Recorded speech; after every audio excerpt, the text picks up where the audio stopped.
მოგესალმებით ძვირფასო ტელემაყურებლებო. ვილოცავ შობა ახალ წელს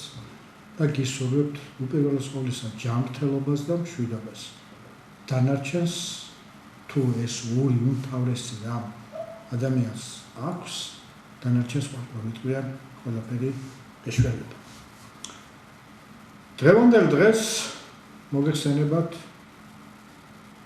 კიდევ და საოცრად ტურბულენტური სიტუაცია მთელ მსოფლიოში. ყოველ დღეს, ყოველ წუთს, ყოველ წამს შეიძლება ითქვას, სიტუაციები იძაბება და არავინ არ იცის ხვალ ზეგ, მასზეგ როგორი დილა გაგვითემდება, როგორი საღამო დაგვეღამდება, როგორი შუადღე იქნება და ასე შემდეგ. ერთი სიტყვით გასული საუკუნის 40-იანი წლების შემდეგ ასეთი მძიმე სიტუაცია მსოფლიოს და მათ შორის განსაკუთრებით საქართველოს სული გადაჭარბების გარეშე ვიტყვი, რომ არ ქონია მხედველობაში თუ არ მივიღებთ იმ დაძაბულ წლებს, რომელიც ჩვენ 90-იან წლებში გაგვაჩნდა, როდესაც მიმდინარეობდა შიგა დაპირისპირებები, მაგრამ ეს სასწაულია შიგა დაპირისპირება იყო და ეს არ ეხებოდა დანარჩენ მსოფლიოს, როდესაც მსოფლიოს ბედი ბედზე ეკიდა. როგორც არ ყოფილა მაშინ მსოფლიოს ბედი ბედზე დაკიდებული, როგორც დღევანდელ დღეს არის. ამ საკითხებზე მსჯელობისათვის მოვიწვიეთ ცნობილი პროფესორი, პოლიტოლოგი ბატონი ლევან ოსიძე, საქართველოს ტექნიკური უნივერსიტეტის პროფესორი. და მასთან ერთად შევეცდებით ვიმსჯელოთ იმ პროცესების შესახებ, რომელიც დღევანდელ დღეს მიმდინარეობს და უპირველეს ყოვლისა ჩვენი უმთავრესი მიზანი, მე მგონი დამეთანხმებით თითოეული თქვენთაგანი ის არის, რომ თუ როგორ უნდა მოახერხოს საქართველოს თავის დააღწევა ამ უმძიმეს შექმნილ მსოფლიო კრიზისიც არ შეიძლება მას დავარქვათ, კიდევ მეტი უარესი სიტყვა თუ შეიძლება ითქვას, ამ კრიზისს თავი და გადავარჩინოთ ფიზიკურად და გადავარჩინოთ ქართული სახელმწიფოებრივ. მე მინდა ჩემს მეგობარს ბატონ ლევანს მიმართო ასეთი კითხვით. თქვენ როგორც პოლიტოლოგი, უპირველეს ყოვლისა ისტორიკოსი, ისტორიის ფაკულტეტი განმთავრებული, ხო და შემდეგ პოლიტიკაში გათვითცნობიერებული კაცი მოახსენებ მეგობრებს, რომ ბატონ ლევანი გურულია და გურული პოლიტიკის გარეშე ყოველად წარმოუდგენელია, ხო? რომც არ იყოს მაინც არა. ამიტომ რა ხდება ბატონ ლევან დღეს? რა მოიტანა ეს მდგომარეობა? რაშია სიტუაცია, საერთოდ რა ძალები მოქმედებენ, რომლის გამოისობითაც დღევანდელ დღეს ვართ, რომ იტყვიან მთელი მსოფლიო არის ყოფნა აკופნის წინაშე. ნება მიბოდეთ, მივესალმო თქვენს ტელემაყურებელს და დღეს ისეთი დღეა, რომ არ მიულოცო მით უმეტეს ჩემს გურლობას ხაზი გავუსვით. დღეს კალანდა ჩაწერა დღევანდელ დღეს კალანდა დღეს მოგვითხრათ ეს კალანდობაა და გილოცავთ არა მარტო გურულებს სულიად საქართველოს დღევანდელ დღეს და გისურვებთ მშვიდობას პირველ რიგში, ჯანმრთელობას და ყოველივე სიკეთეს. მართალი ბრძანეთ, ჩვენ დღეს ისეთ ნელი მოქმედების ნაღმზე ვზივართ, რომელიც აქამდე ასე გვეგონა და ასე ვფიქრობდით, მაგრამ ისე დაჩქარდა მოვლენები, რომ წამზე შეიძლება მართლაც ფეთქებად საშიში გარემო რეალობის წინაშე დადგეს. ანუ ღმერთმა მოქნას და დაიწყოს ის ყოვლად წარმოუდგენელი მესამე მსოფლიო ომი, რამდენი ხანია დაწყებულია, მე ასე ვთვლი, მაგრამ რადგანაც სოფლიო ომის განმარტება არ გვაძლევს ჩვენ იმის იმას, რომ აქ უნდა იყოს ჩართული რამდენიმე კონტინენტის ისე და ასე შემდეგ და ვერ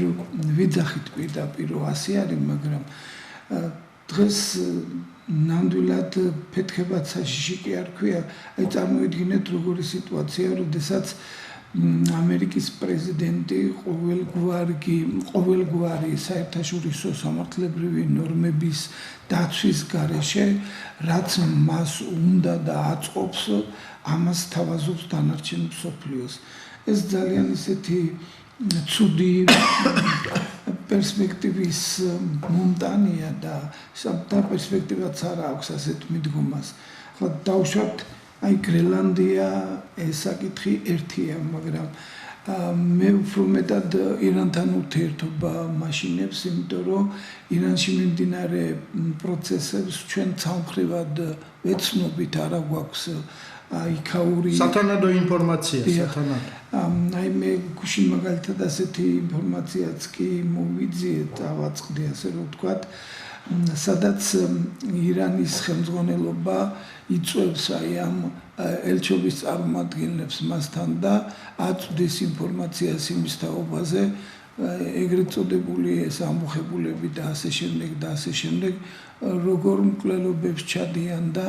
რომ გადაეცათ ეს ინფორმაცია მათ თავიანთი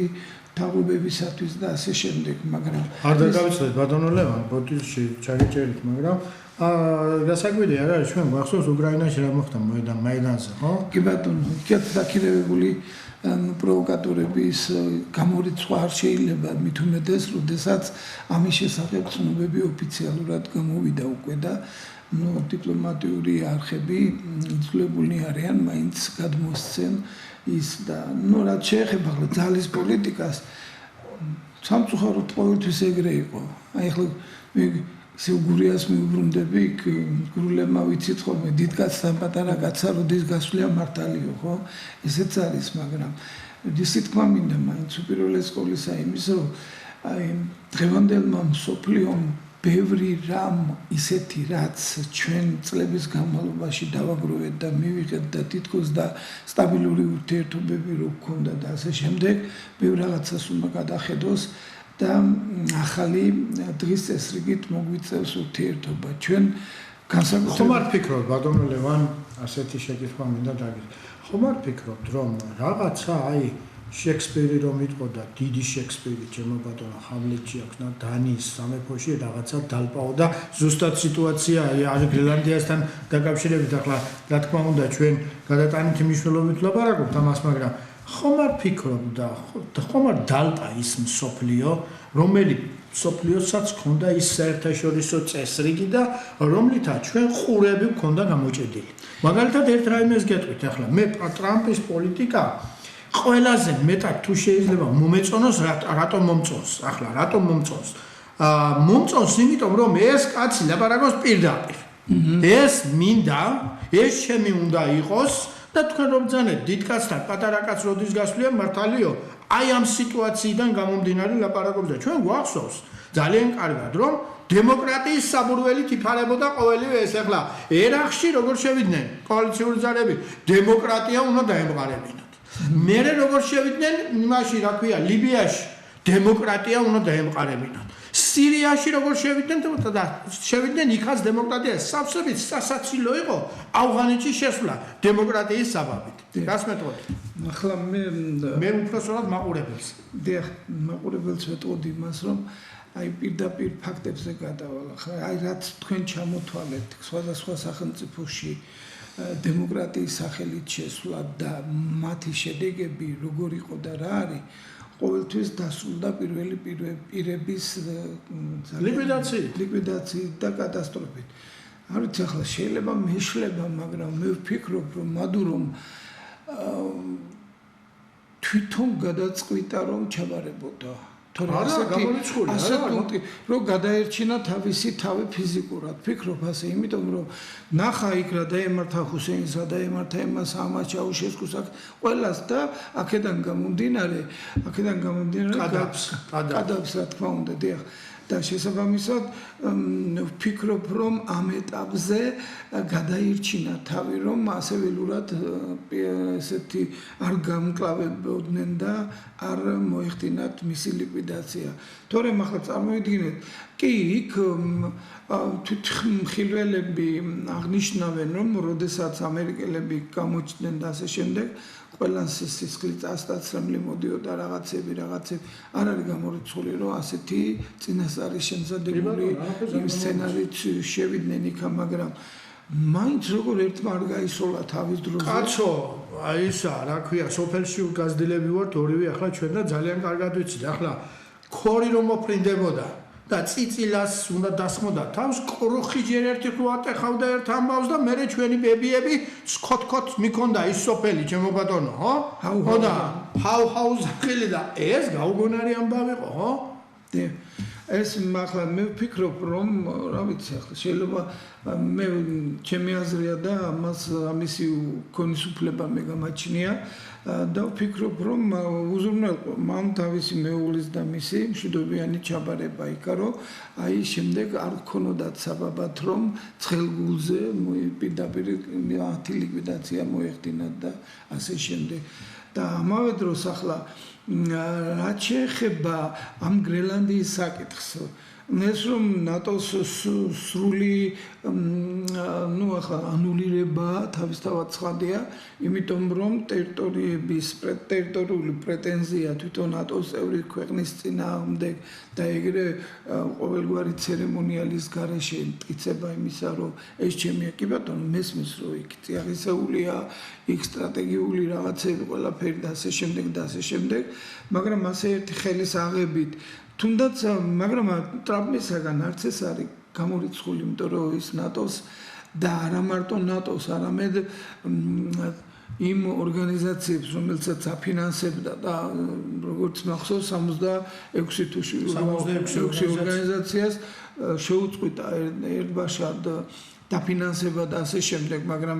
მე ვაიძულე ევროკავშირიო რომ მათო ჯიბეზე გაეკრათ ხელი და გადაიხადათო და თვითონაც თანამონაწილე გამხდარიყვნენ გულში წინ ასე მოვისმენთ ასეთი რაღაცა. კი ბატონო, აბსოლუტურად გეთანხმებით, მაგრამ ახლა ხომ არ შეადარებდით რაღაცაერად ჩვენ უპირველეს ყოვლისა ისტორიაში უნდა ჩავიხედოთ და ვნახოთ. ორივე მომსწრე ვარ ჩვენ საბჭოთა კავშირის დაშლის. კი ბატონო. საბჭოთა კავშირი როგორ იქნებოდა რა ხდებოდა და საბჭოთა კავშირის ბოლო დღეების წინადე დღეების მომსწრეები ვარ. კინარეს ვეძახი 70-იანი 80-იანი. განსაკუთრებით 80-იანი წლები ძალიან კარგად გვახსოვს ჩვენ და ვიცით მიზეზ შედეგობრივი კავშირებიდან გამომდინარე. მე მაგალითად მიმაჩნია, არ ვიცი თქვენი აზრი როგორ იქნება ამის შესახებ, რომ ამერიკის შეერთებული შტატების ბოლო ხელმძღვანელობა, განსაკუთრებით ბოლო ხელმძღვანელობა ჩამოგავდა იმ ხელმძღვანელობას, რომელიც იყო ჩერნენკო-ბრეჟნევისებური ხელისუფლება. მე ბრეჟნევიზაციას ვეძახდი. ხო. რატომ ლაპარაკობ ახლა ამას? ნახეთ, მაშინ იყო საბჭოთა კავშირს უნდა მოეხდინა მთელ მსოფლიოში ინტერნაციონალიზაცია, გვახსოვს ჩვენ, ხო? ხო და ამისა მიზნით იხარჯებოდა უამრავი რაოდენობის ფული. საბჭოთა მოქალაქეების ჯიბეებიდან ამოღებული. ამერიკის შეერთებულმა შტატებმა ის ინტერნაციონალიზაცია შეცვალა დემოკრატიზაციით, ხო? ვითომს და დემოკრატიის გლობალიზაციის სახით. რაც ნებათ გლობალიზაცია დემოკრატიზაციის სახით, ხო? ხო და შემდეგ დემოკრატია იყო ვითომს და მიზეზი, რომ იმისათვის, რომ უმცროსად საბაბი, გლობალიზაცია იყო მიზეზი და ხოლო დემოკრატიზაცია საბაბი, რომ შეჭრება ხომ არ ფიქრობთ, რომ ამერიკის შეერთებული შტატების გარკვეული წრეები და ტრამპის უკან მდგომი წრეები, რა თქმა უნდა, ახლა ბრიყვები ჩვენ არც ერთი არა ვართ. ამას არავინ არ დაიჯერებს, რომ ტრამპი ატარებს მარტო მის უკან დგას უზარმაზარი ფინანსური ოლიგარქები, ხო? სწორს ლაპარაკობ, არა? ამიტომ როგორ ფიქრობ, ბატონ ლევან, ხომ არ გაითვალისწინეს ის კატასტროფული შეცდომები, რომელიც ჰქონდა საბჭოთა კავშირს, რა თქმა უნდა, სოვიეტოლოგების უზარმაზარი არმადამუშაობს იქ და მიიღეს ის გადაწყვეტილება, რომელზეც თქვენ ყურადღება ახლა გამახვილებული გაქვთ. კი ბატონო, მე გეთანხმებით, განსაკუთრებით ახლა ჰელსინკის კავშირის შექმნა, რომ საბჭოთა კავშირს იქ რაღაცა გარკვეული დაბუდადებული თემები რო ქონდა და იქ მონაწილეობა რომ მიეღო და ადამიანის უფლებების და თავისუფლებების იდეა რომელიც შემოიჭრა ასე რომ ვთქვათ მაშინდელ საბჭოთა დახურულ პოლიტიკურ წიაღში ეს იყო პირველი ნაბიჯი, როდესაც საბჭოთა კავშირში დემოკრატიის სახელით დასავლეთი ჩაერია და დაიწყო მათი ასე თქვათ იმ ცივი ომის გარკვეულწილად თუნდაც ახლა ხრუშჩოვის დროინდელი ოწეპელი რასაც ერქვა დათბობა და რაღაცა და მე ისევ რა დათბობა კაცო თბილისით აოხრა 19 და მე ამას მიაყოლა უნგრეთი კი ბატონო ხო არ მე იმას მიაყოლა ნოვოჩერკასკი თუ ლაპარაკობს ვინმე რაიმეს ამის შესახებ არა იმიტომ რომ რატომ ახლა ძალიან მშვენივრად უნდა მიხდეს მაყურებელი რა თქმა უნდა იმიტომ რომ ყველაფერი ეს საბჭოთა კავშირში თუ რამე ხდებოდა ყველაფერი კარგი იყო ხალხის მაგიერ მთავრობა ფიქრობდა და ხალხი კმაყოფილი უნდა ყოფილიყო იმით რასაც მთავრობა გადაწყვეტილებას მიიღებდა მაგრამ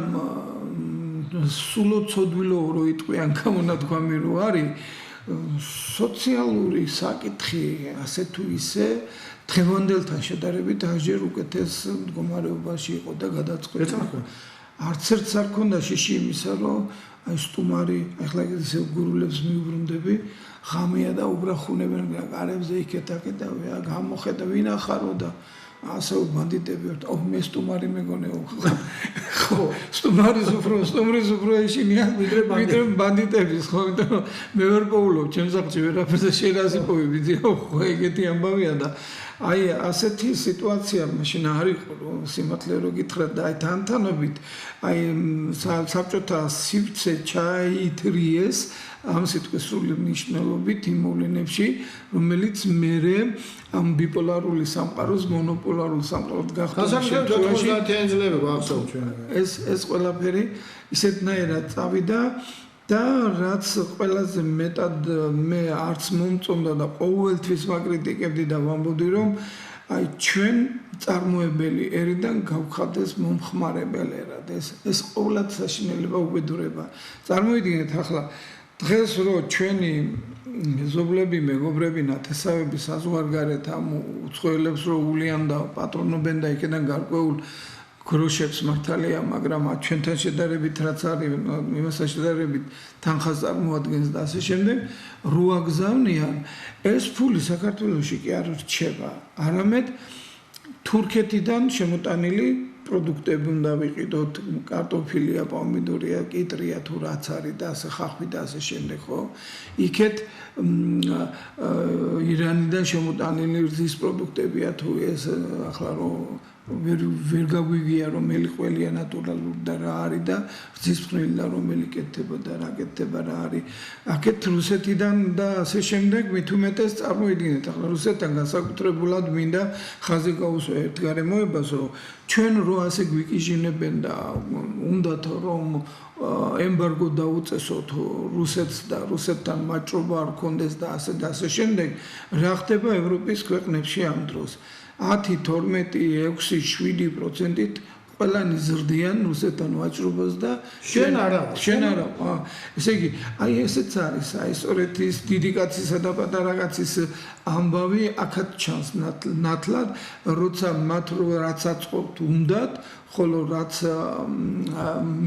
მათთვის მიუღებელია და ასე შემდეგ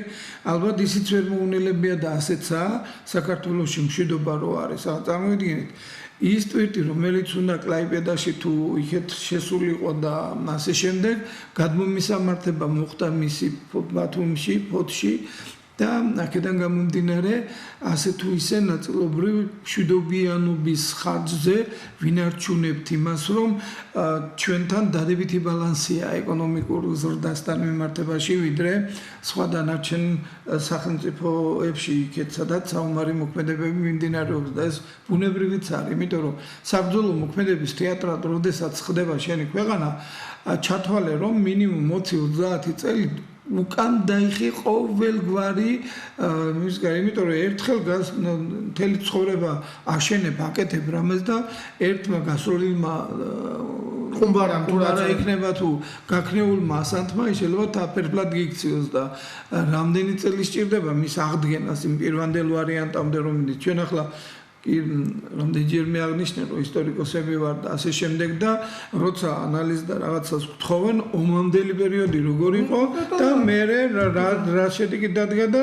როდის მიაღწია იმ ომამდელ დონეს და ასე შემდეგ და ასე შემდეგ ამიტომ მშვიდობა ნამდვილად აი მithumetes ახლა გურიაში ყველა აი მახსოვს აი სტუდენტობის დროს კახეთში ვიყავი და იქ მეორე დღეს მათამატეს და პირველი სადღეგრძელო რატო 21 სადღეგრძელო აქ გურული ყავსო და შიშარა გურულებისო აი მშვიდობის სადღეგრძელო უნდა ვთქვაო და მე მეორე დღეს რო ვიყავი მე პირველი სადღეგრძელო თქვი მშვიდობა და იმით დავიწყე და მე აი სამოქალაქო ომი რო დაიწყო ის კაცი ვინც თამადა იყო სრულიად შემთხვევით რუსთაველზე ესე და მე ვთხარ შენ ეს არა ხარ მეთქი და კი როგორ არა და რო გავახსენებ თეთა რო იცოდე რამდენი ხანია გეძებთო რა ბრძენი ყოფილხართ ეს გურულები გაგანია მშვიდობის დროსო ისე მშვიდობას რო ლოცავთო ეგრეც არის ეს ძალიან დიდი ფაქტორია ჩვენ რო ახლა აქ მშვიდობა არ იყოს ჩათვალებთ რომ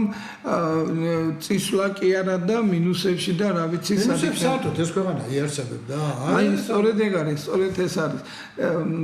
არაწყობთ რომ საქართველოს მithumetes ახლა როცა ჩვენ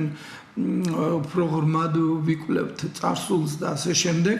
იმდენს საერთოს და იმდენს იმას ვნახულობთ არა ისე ჩვენი მეზობელი მოძმერი რო არის თუ კი რა იმას და გაიგებს და დაინახავს თავის სახელს რო არქმევს არამედ ნამდვილად რო ასე იყო და ისტორიული ფაქტები ამის შესახებ მეტყველებენ და ღაღადებენ მაგრამ მაინც როცა ლაპარაკი შეეხება საბჭოთა სივრცის დემონტაჟს მე ვთვლი რომ და ამის საშუალებას მაძლევს მაშინ ცოცხალი იყო მიხეილ გორბაჩოვი თურქეთში სტუდენტებთან შეხვედრისას პირდაპირ ეთერში მან ასეთი რამ თქვა რომ მეო იაკოვლევმა და შევარდნაძემო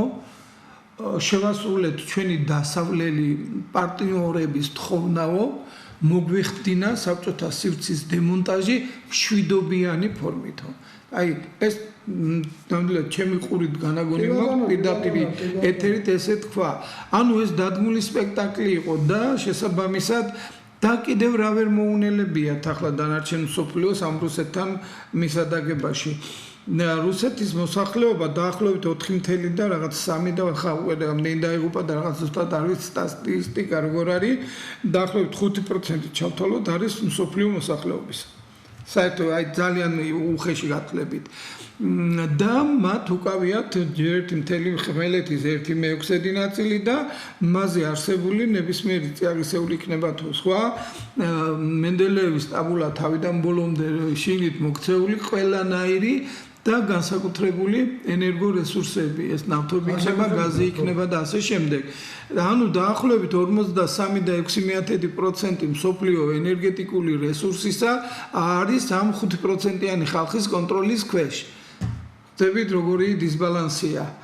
დანარჩენი მსოფლიო და ასე შემდეგ და ამიტომაც აი ყოველი მხრიდან შემოსეულები არიან რომ აი აქაც თავიანთი კარგად ახსენით ეს პროცესები და მე მინდა ბატონო ლევან შეგეკითხვათ ასეთი რა აი ევროპაზე ყურადღება გამახვილეთ ჩვენთან ისეთი სიტუაცია შექმნეს გარკვეულმა ძალებმა რომ მღვდელი უფრო მეტად გააკრიტიკებს და გარკვეულაზე ვლაპარაკობთ ეკლესიაში სახარებას ვიდრე ჩვენთან ევროკავშირი ევროკავშირი ეს არის წმინდანები ჩემო ბატონო დაკვითული სადაც არ შეიძლება როგორ შეიძლება ფონლაინზე რაიმე თქვა როგორ შეიძლება კუბილიუსზე რაიმე თქვა როგორ შეიძლება ვიღაცა ფოტიკებზე თუ დოლგარმონებზე თუ ვიღაცაები რომ მიყვნენ თუ გახსოვთ ჩვენ და დღევანდელ დღეს ხედავთ რომ ევროკავშირი გურულები რო იტყვიან ყანყალებს მოფამბალდა ჩემო ბატონო რა პროგნოზები გექნება თქვენ ამასთან დაკავშირებით და ბოლოს როგორი პოზიცია ვიცით ახლა ვხედავთ რომ ჩვენმა ხელისუფლებამ ეს აუცილებლად დასაფასებელი და აუცილებლად სათქმელი არის რომ დაიკავა აი ქართული პოზიცია ევროკავშირის მიმართ როდესაც თავში ცემდნენ, რაც შეურაცხყოფას არ გვაყენებდნენ. ასე ის კი არა, კაცო. ეხლა იგივე ევროკავშირზე როდესაც ვლაპარაკობ, საფრანგეთის ეხლა დაუწესა ამერიკის შეერთებულმა შტატებმა საფრანგეთის მოსამართლეებს დაუწესა იმ ლეპენის გამო დაუწესა სანქციები. აი აკვირდნენ, არის ერთი ამბე ეს როგორ შეიძლება და ჩვენთან სულ ვეტინგის სისტემის შემოტანა უნდათ, ხო? იგივე ევროკავშირს. და მე კიდევ ერთხელ მინდა გითხრათ, ეხლა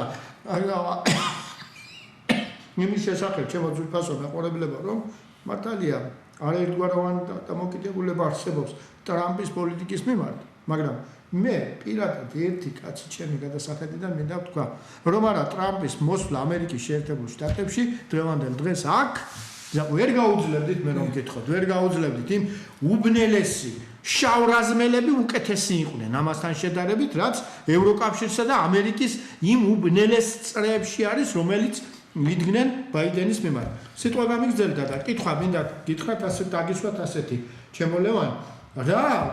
მოლოდინი გაქვთ ევროკავშირის პერსპექტივის მიმართ? თავისთავად ცხადია, სიმართლე უნდა ვთქვათ, რომ ევროკავშირის ზოგიერთ, არც ახლა თავში ფეხიან წარმომადგენლობას იმდენად აუვარდა თავში ამ სიტყვის სრული მნიშვნელობით და გაგებით, რომ რასაც კომუნისტური მმართველობის დროს საქართველოს ვერ გაუბედავდა რუსეთი და თუნდაც ის კომუნისტური რეჟიმი და ასე შემდეგ, იმაზე უარესი პირობები შეგვიქმნეს და საერთოდ გაკრიტიკება კი არა და აი გამოხედვითაც რომ შეიძლება გამოხატო შენი უკმაყოფილება და რაღაცა ამასაც გვიგრძალავდნენ და ასე შემდეგ. ამიტომ კი ბატონო მე მიუხედავად იმისა რომ ძალიან ბევრი რამ არ მომწონს დღევანდელი ხელისუფლების რაღაცები ხო ძალიან დიდ პატივცემ ამიტომ ყოველთვის ვამბობ რომ ღმერთმა გაგვიმართლა რომ ბაიდენი გადაირჩიეს და ესე ტრამპი დაბრუნდა იმიტომ რომ ბაიდენს მე ვეძახდი ბრეჟნევიზაციას როგორც საბჭოთა სივრცის წარმომადგენელი და ასე შემდეგ და იმიტომ რომ აი ბრეჟნევი რომ ხელით სატარებელი და რაღაცა ის გახდა აი მაგალითად მე ბაქოში ჯარში ვიყავი მაშინ როდესაც ჩამოფრინდა ბრეჟნევი და იქიდან მიდიოდა ინდოეთში და მოიღო მოხსენება და ალიევის მემართოს და დარაგაია ინდირა განდიო ხო ისიც არის ცოტა რომ ბაქოში იყო და არ იყო ინდოეთში ჩაფრინდა ასე არ დაემაცა ცოლი და ის რა ქვია შვილი რო ერთმანეთში ვერ გაარჩია ბაიდენმა მაცვარლამ ცოლი და შვილი ვერ გაარჩია და იმან კიდე კაით სიტყვები ვერ გაარჩია და მოხსენებები აერია და ასე შემდეგ და ამიტომ ევროკავშირს სიმართლე რომ გითხრათ ჩემი აზრით დიდი ხანი არ უწევია. აი პროცესია ეს რა, პროცესია. ეს უკვე მოგდინების ფაზაში შევიდა, იმიტომ რომ აი წარმოიდგინეთ ახლა როგორი ამბავია, როცა მე მეკითხებოდნენ ერთ ინტერვიუში როგორ ფიქრობთო და ასე შემდეგ და 2028 წლისთვისო რა იქნება და ევროკავშირთან მიმართებაში და მე ვთქვი რომ უკვე თუ საერთოდ ბოლომდე გაუქმებული და ლიკვიდირებული არ იქნება, ყოველ შემთხვევაში მომაკვდავ მდგომარეობაში იქნება, როგორც მიხსნილი, ვიდრე მას სული ამოხდება მეთქი და ასე შემდეგ. იმიტომ რომ აი ადმინისტრირებასაც გააჩნია როგორ არის. აი მაგალითად როცა ლაპარაკობენ ამ საზოგადოების ფორმაციებზე და ასე შემდეგ რაც არ უნდა ვთქვათ, მაინც სოციალიზმი როგორც სოციალურად უზრუნველყოფილი სახელმწიფო მოდელი დანარჩენ სამყაროსთან შედარებით წინა პლანზეა და ამიტომაც გვაქვს ჩვენ ნოსტალგია და ერთ-ერთი ახლა არ მინდა სახელდაგვარი დავასახელო ტელევიზიით გამოდიოდა ერთ-ერთი ბედოვლათი მედასავლეთე ჩვენ ჩვენი საკმაოდ ისეთი რაღაცა პიროვნება და ასე შემდეგ პიროვნებაც როგორ უწოდო რომელმაც პირდაპირ ეთერში განაცხადა რომ სანამ საბჭოთა პერიოდის დროინდელიო ხალხიო არ გაწყდებაო მანამდეო ჩვენ მიზანს ვერ მივაღწევთ ტროცკისტია იგი მასე ლაპარაკობდა კაცო გასაკვირია რა ეხლა გუსტაველზე ვინც დაბოდიალებს იქა და დადიან და რა წარმოიდგინეთ ბატონო ლევან როგორი სიტუაცია ბიჭო შახის დროინდელი ისინი გაშალეს დროშელი შახის დროინდელი მინდა ამა ტვინში ერთი ჩამახედა კაცო ჩამახედა რა უყრია ქერი და ფეტვირო იყოს კარგია რა რაღაცა ის ნაგავია ეტყობა რომ საქართველოს ისტორია საერთოდ არ იციან მიკროსკოპი დაგჭირდება ტვინიურები შახის რაები აქვს საქართველოს ბოლოს და ბოლოს რაები აქვს იმათ ნაკეთები და მე იცი თუ არა რომ რა ძალებმა მოიყვანეს 1953 წელს მოსადეყის გადაგდების შემდეგ შახის ხელისუფლებაში და რა ხდებოდა იქა რასაც მიშა აკეთებდა საქართველოში იმაზე და იმაზე თუ არ ესაკეთებდა კიდე მთელი წლების განმავლობაში ამიტომ კაცო დასავლეთმაც ახლა ჩემი გადასახედიდან ჭკუა ვერ ისწავლა ბიჭო ვის ეყრდნობი შახის შვილს ეყრდნობი იმაში რა ქვია ირანში და აქ მიშას და იმას რა ქვია მელობიე ნანულას ეყრდნობი ეს ყოვლად წარმოუდგენელი რა და აი ზუსტად საერთგან მიმყავთ ის საუბარი რომ მელობიე ნანულა მე ვენახე ია და ვიღაცეები რო ყავს ახლა შენ დასაყრდენი ხო ერთ და ამას ხარს უჭერს ევროკავშირის ევროკრატიის პოლიტიკური ელიტა დამთავრებული ხარ მაშინ შენ თავად იმ ქვეყანაში ეს დროის ამბავია მეტი არაფერი არ არის და ვიღაცა მზია ამაღლობელი რომელმაც ხელი შემოატყო პოლიციას პირდაპირ ახლა ვერ დაიჯერებდი თქვა კაცი მაგრამ პირდაპირ გადაღებულია და იმას რაც ხარ პოლიტიკურ პატიმრად დასრულებულია იქა შენი ამბავი კაცო რა თან ჯილდოს აძლევ რო აიტო და იმ დროს შემოლევან ბატონო რომ როდესაც რა ხდება იცი სოფლიოში ნებისმიერ ადგილას მიდის ინფორმაცია სამ წამში დღევანდელ დღეს ის კი არ იყო კაცო ახლა გავიხუმროთ ცოტა ლენინი მოკდა 1924-ში და სურებში გაიგესო 1930-ში ჩვენთან ახლოს იქა სოფელში ჩემო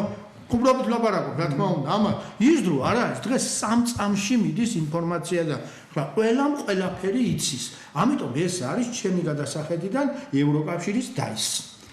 ცოტა რაღაც ვიხუმროთო რო თქვი და ასე შემდეგ ლენინის მოკვდინებასთან დაკავშირებით მე ერთ-ერთი უკანასკნელი მოხიკანი ვიყავი ჩოღატაურში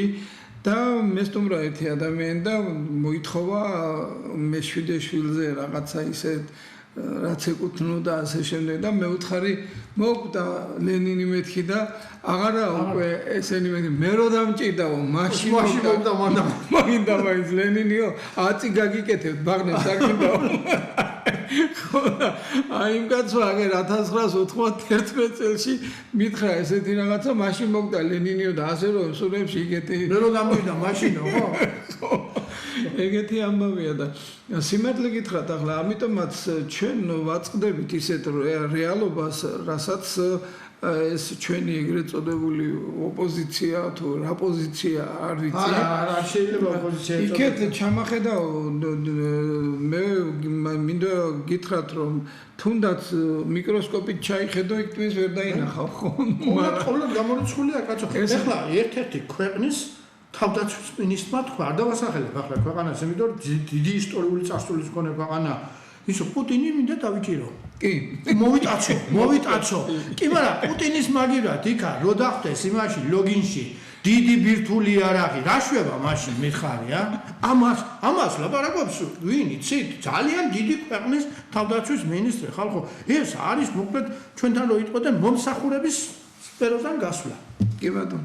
სამწუხაროდ ასეთ რეალობის წინაშე ვდგებით კურიოზების ხანა თუ რა არის და კალეიდოსკოპივით ეს ისე ტრიალებს და ისეთნაირად ყველა ციცლება მოვლენები ახლა შეიძლება ჩვენ რომ ჩაწერა დავიწყეთ აქა და საუბარი და ასე შემდეგ ამ 40-45 წუთის განმავლობაში ისეთი რაღაცა მოხდეს რომ რა ვიცი ძალიან შეიცვალოს ძალიან ბევრი რაიმე შეიცვალოს ანდა ჩვენო ლევან გადაცემა ეს ჩვენი გავა ორშაბათს ისა საღამოს 10 საათამდე მანამდე შეიძლება გადატრიალდეს აბსოლუტურად ისეთი პირობებია დღევანდელ დღეს. და შესაბამისად აი ასეთი მართლაც საერთაშორისო სამართლებრივი ნორმების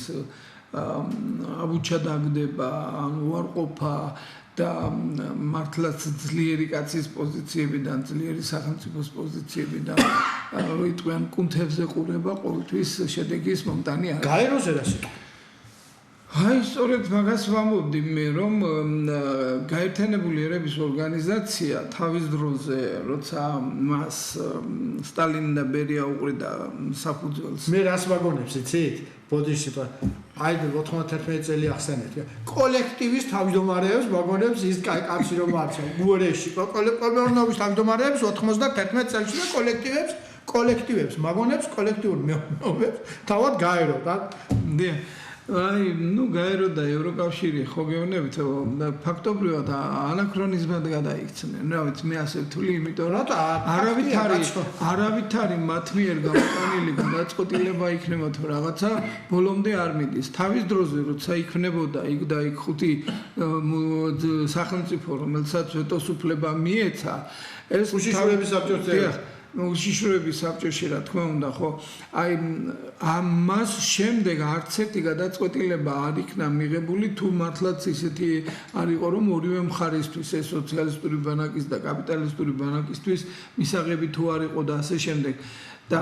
აქედან გამომდინარე უხერხემლოა ეს ორგანიზაცია თავიდან მით უმეტეს ახლა საკონსულტაციო საბჭოს ფუნქცია უფრო მეტად აქვს ვიდრე არც საკონსულტაციოს აქვს და არც ითვალისწინებს კონსულტაციის უფლებასაც არის პოზიციიდან ერთი უშვებ მეორეში გაუშვებ შეიძლება მოისმინო და ასე შემდეგ კი არა და აი ტრიბუნაზე რო გახვალ და იქ შენ რეგლამენტი რო არ გექნება რაზე ან და ნებისმიერი თემა შეიძლება საუბარი გააგრძელო და ასე შემდეგ ესეც თავისთავად ისე და ძალიან კარგი თქვა იმამ ტრამპმა რაცა ფაქტობრივად საერთაშორისო სამართალი საერთოდ ამჭირდება მეომგან იმიტომ რომ ფაქტობრივად საერთაშორისო სამართალი 91 წლის შემდეგ არ ყოფილა ბატონო მსოფლიო თქოს ლაპარაკობ კაცო შევიდნენ მაგალითად იუგოსლავიაში გაეროს ნებართვის რეზოლუციის გარეშე ხო ნებისმიერ თავიდან მე ეს ინტერვენციები იყო რა დაარქვეს მე ამ ინტერვენციებს რა სახელები არ ჰუმანიტარული ინტერვენცია გვახსოვთ ჩვენ ხო და რაღაცა კეთილინების ინტერვენცია და ასე ინტერვენცია გინდა მგელ შეუჭამი ხარ და გინდა მგლის შვილს ეხლა ვინმე დამაჯერებს იმას რომ აისა ერაყში უნდა ერაყელებს ის დემოკრატია რომელიც ევროპაში იყო მითხარით თუ კაცი ხარ მაგრამ ამ კაცმა კიდევ ერთხელ ჩემგან პატივისცემა თქვა არაფერი არ მაინტერესებს მე მაინდა ნავთობიო ხო კი ბატონო პირდაპირ ამბობს იმას რაც ჭირდება და რაც რეალობა ახლა რა ქვია ისევ იმ თვალსაზრისით თუ კი მიუდგებით ჩვენ რომ აი მე როცა რუსეთის მოსახლეობის პროცენტული შემადგენლობა და ის ენერგორესურსების დაახლოებითი სურათი წარმოადგენს ზუსტად ამას ნიშნავს რომ აი ეს 5%-მდე ხალხი 54%-მდე ენერგორესურსების მფლობელი და გამკარგავები არიან და ამით ძალიან კარგად მანიპულირებენ უნდა თუ არ უნდა აი ევროკავშირი იქნება თუ ასე შემდეგ და ასე შემდეგ წარმოვიდგინეთ ახლა ის ხაზი რომელიც ჩრდილოეთის მხრიდან ამოქმედა რომელსაც ევროპა უნდა გამოეკვება რუსული გაზით და ნავთობით და ასე შემდეგ ააფეთქეს ვინ ააფეთქა არ ვიცი გურულები ყოფილან ჩასული ჩემობადონ და იმერლები მიხმარებიან აგერიქედან იქეთ სომხები რომ წყალქვეშ რომ ჩაყვინთავდნენ და ქვებზე სომხურად აწერდნენ რაღაცებს ალბათ გურულებმაც ასე დაიწყეს ხო ასე ყოფილი ხო ბატონო თავარი რამე და გეცხრათ ყველა მეთყოდი მე სულ ამას ვაბარა ყველა თავის მიხედოს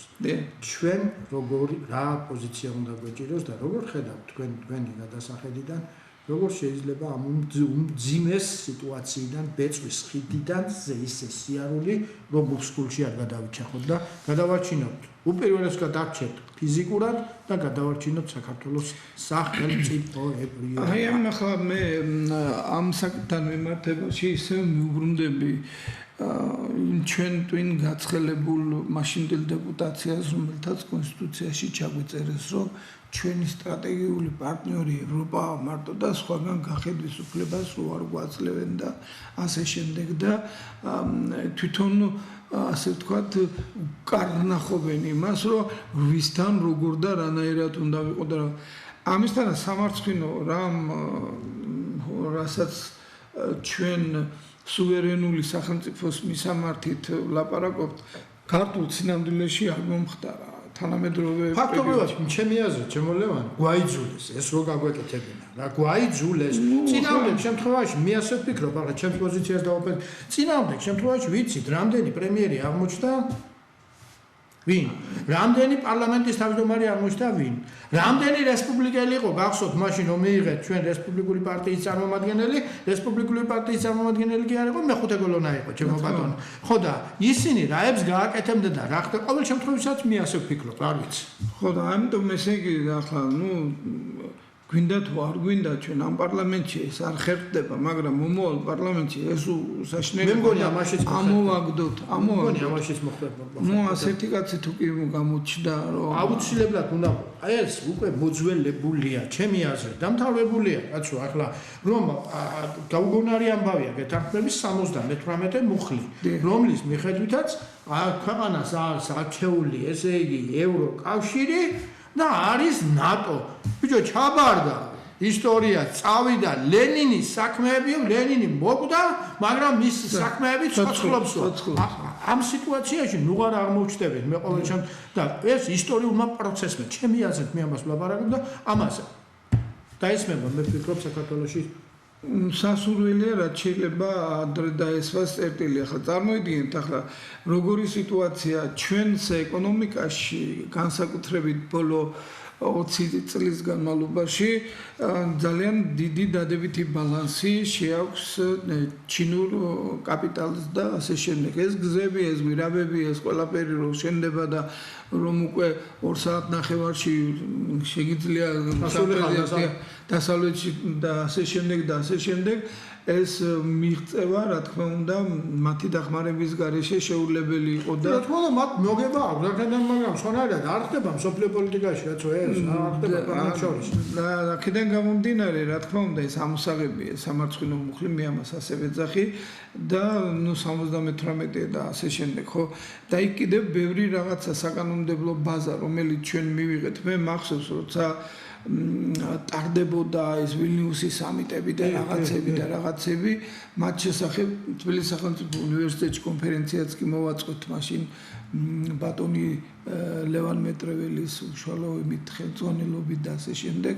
და იქ მაშინვე მე და ვალერი დოლიძეს უწერია კიდე ესეთი რაღაცა რომ სად მივდივართ სადაც არ გვეპატიჟებიან და არც მომავალი გვიჩანს მეთქი და ასე შემდეგ და ასე შემდეგ ესე იგი წარმოიდგინეთ არავინ გეპატიჟება მიდიხარ და იქ შენ ითხოვ კიდევ შენს პრივილეგიებს და ასე შემდეგ და ასე შემდეგ გვინდა თუ არ გვინდა ჩვენ დღევანდელი ჩვენი ყოფა აი ადრე თუ ახლა ისტორიული ფაქტები ჩვენთვის ძალიან ბევრია ცნობილი, როცა რომელიმე სახელმწიფო დაგვიყრობდა და მართველი დაგვიწესებდა ხარკს.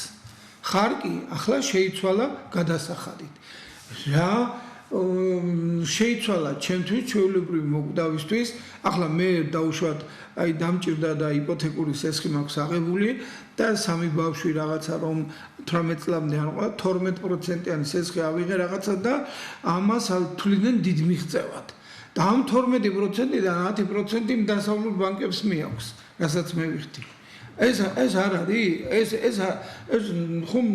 ფაქტობრივად ხარკს ვუხდით ჩვენი ბანკებს კი ბატონო ავიღე გამოვიყენე რაღაცაში მაგრამ თუ მე დაუშვათ 30,000 ავიღე და 42-ს მატანინებ თავისთავად ცხადია ეს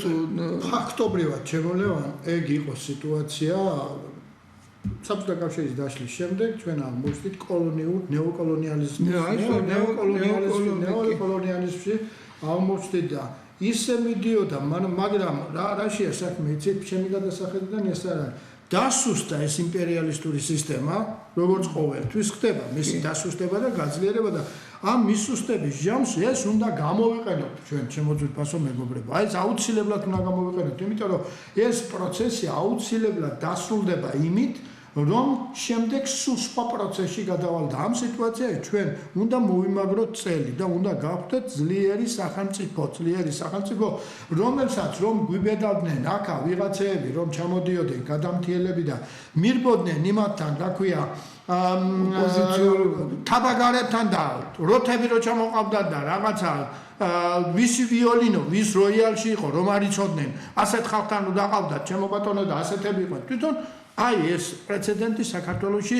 ამიერიდან არც ერთ შემთხვევისათვის არ უნდა განმეორდეს, როდესაც დასრულდება ეს პროცესი. დიდი მადლობა. დღევანდელი ხომ არ გსურთ რაიმეს დამატება? ახლა განათლების სისტემაზე კი მინდოდა მესაუბრა, მაგრამ ყოველ შემთხვევაში ამ საშინელებასაც ვიტანთ საუბედუროდ და პირველ რიგში განათლების სისტემაა მოსაბრუნებელი იმ პატრიოტულ ჩანგზე, რომელიც სპეციალურად დაანგრიეს სპეციალურად მოსპეს პრუსიული გერმანული მოდელი, რაც ჩვენ მაშინ როგორც იცი ხოლმე ულვაშა გორელმა მეჩექნიშვილმა როგორ დააწესა და ასე შემდეგ და ამდენი ხანია რომ ანგრევენ ყველაფერს, უკვე მესამე თაობა ჩვენ არ ვიცი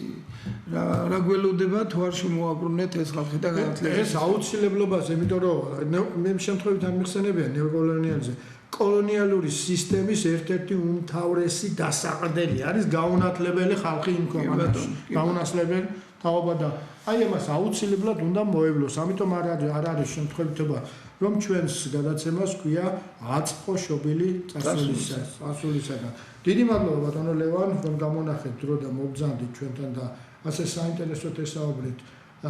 ჩვენს მაყურებელს. შეგახსენებთ, რომ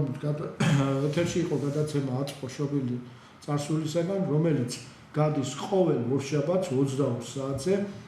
ტელეკომპანია ქართული ტვ-ს ეთერში